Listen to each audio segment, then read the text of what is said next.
I want you to think with me about salvation and growth.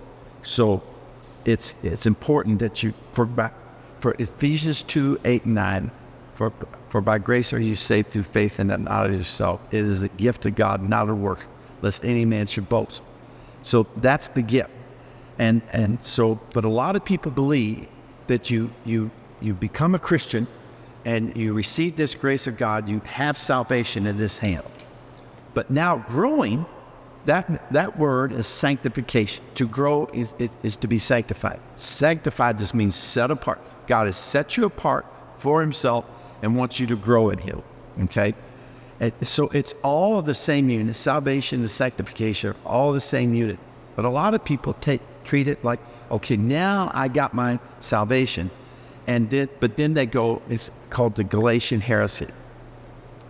Paul writes to Galatians, he says, who has bewitched you, O Galatians, that this thing you have started in the spirit, you think you can end in the flesh?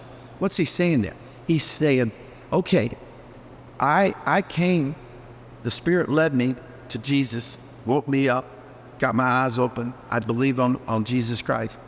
But now my growth is more dependent on me. And the thing is, I start in the Spirit, I finish in the Spirit. It's not a two-stage rocket. I don't start in the Spirit and God's grace, and then all of a sudden I have to keep some of the law of the Old Testament.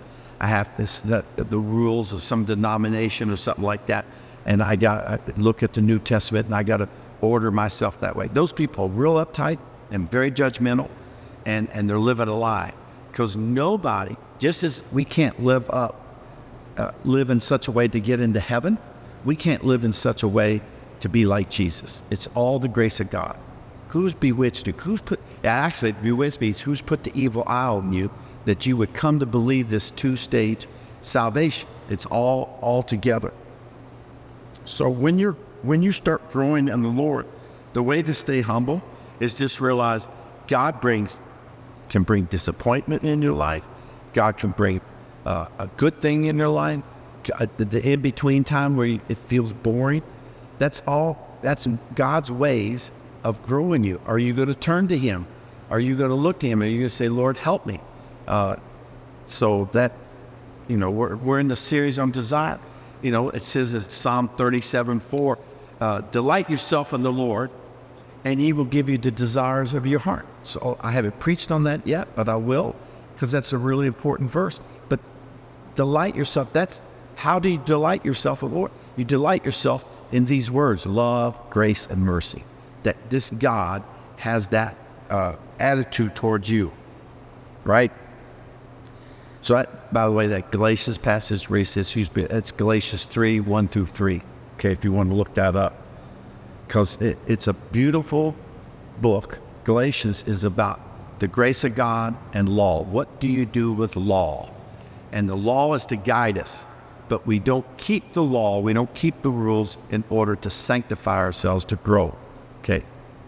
So, again, this is not good. It keeps shut. Some of you techies are going, Terry, if you can do this and it won't shut down the screen, but we really appreciate your advice.